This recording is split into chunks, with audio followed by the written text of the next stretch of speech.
Imagine you're on the longest flight of your life and you actually feel good. Don't think it's possible? It is. In this video, I'll give you my top tips to survive a long flight. Things like choosing the right seat, wearing the right shoes, and time traveling to your destination while you're still on the plane. I'll explain all of that in a bit.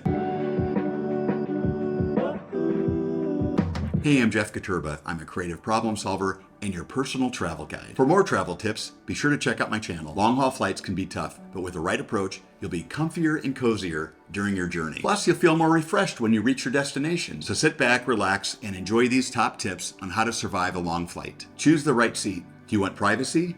Pick a window seat, and you can curl up with a blankie. Do you want easy access so you can get up and down and use the restroom often? Pick an aisle seat. You want a bit more legroom? Pick an exit row or the bulkhead. The bulkhead is that dividing wall between cabins. I did an entire video on how to choose the best seat on the plane. I'll include the link below. Hydrate. Bring a refillable water bottle. Most airports have water filling stations. And if you bring a refillable water bottle, that'll save you money on the high prices at the airport. But if you forget one of these, still buy the water. You need to stay hydrated. Don't just depend on the water they'll give you on the plane. Yes, they'll give you water, but it's never enough. Drink enough water that you have to get up to use the restroom every 2 to 3 hours or so. Plus, that gets you up and out of your seat and stretching and moving. Avoid alcohol. Alcohol causes dehydration. Although I have one exception about drinking alcohol, and we'll get to that in a bit. What to wear. Comfy shoes that are slip-on. So while you're in your seat, you can easily remove them and put them back on without having to get down there and tie and untie them. Besides, slip-ons are great for going through security if you have to remove them. Wear stretchy or loose-fitting clothes. It's all about the stretch. I have a stretch belt. I like to wear stretchy and comfy pants that are also fashionable.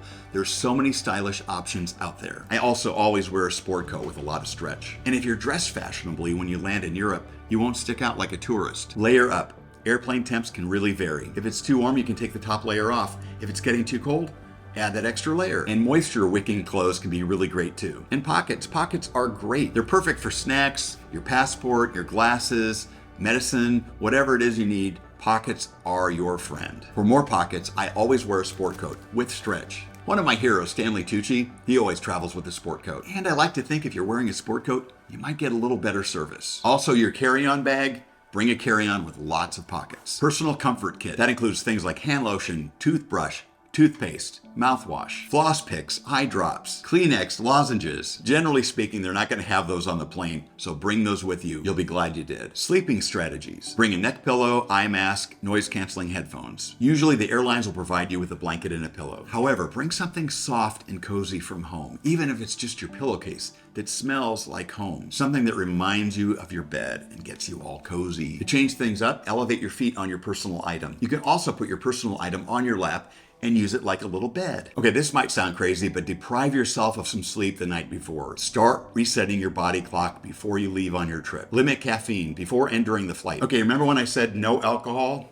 There's one exception. If a glass of wine or a cocktail will help you get to sleep, go for it. Just don't overdo because too much booze can ruin the quality of your sleep. Some passengers prefer to use melatonin or other sleep aids. And of course, for sleep medications, be sure to check with your doctor. Stretch and move. Regularly get up and out of your seat. Get up and out of your seat as often as you can. And if you're drinking enough water, well, of course, you're going to have to get up eventually to use the restroom. It's all connected. Get up and do some light stretching. Do some knee bends, just walk around. Get up and move around. Take a stroll back to the galley. That's where they keep the water, the juice, the soda, and the snacks. Entertainment. Bring headphones or AirPods. I prefer AirPods that have a noise-canceling option, and they're easier to carry than headphones. But you may actually want noise-canceling headphones, and you do see them often. Most airlines will provide for free those plug-in headphones, so you can watch movies and TVs and listen to music. Most long-haul flights have a screen in the seat back. Of course, you can also download your own content onto your phone. Bring along a good book, or maybe one that puts you to sleep. For me, flying is a way to indulge and binge all the TV series I've missed, and the movies I've missed, and the podcasts I've been wanting to listen to. One thing,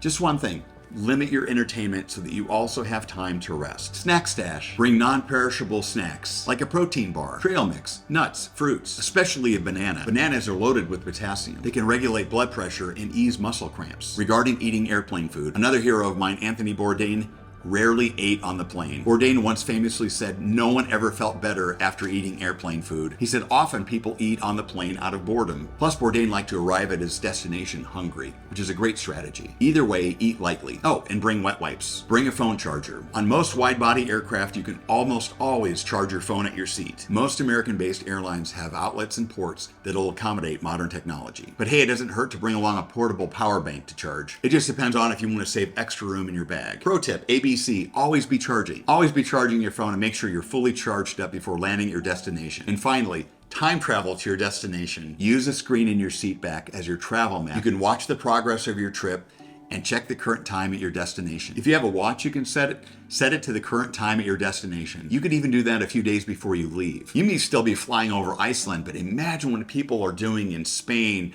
or in France or in the Czech Republic at that very moment. Are they still sleeping? Are they getting up for work? What are they doing? Having breakfast? Get in that destination mindset, even days before you leave. The imagination is such a powerful thing, and it'll help you enjoy your flight even more. When you follow these tips, your vacation will start at the beginning of your flight, not when you arrive at your destination. And when you do, you'll feel more refreshed and relaxed and ready to go exploring. For more content on travel and creative problem solving, be sure to check out my channel. Where's your next long flight going to take you? And which of these tips are you going to use? Let me know in the comments. Hey, thanks for watching. If you need any help planning your next trip, feel free to ask. Now, go out and adventure.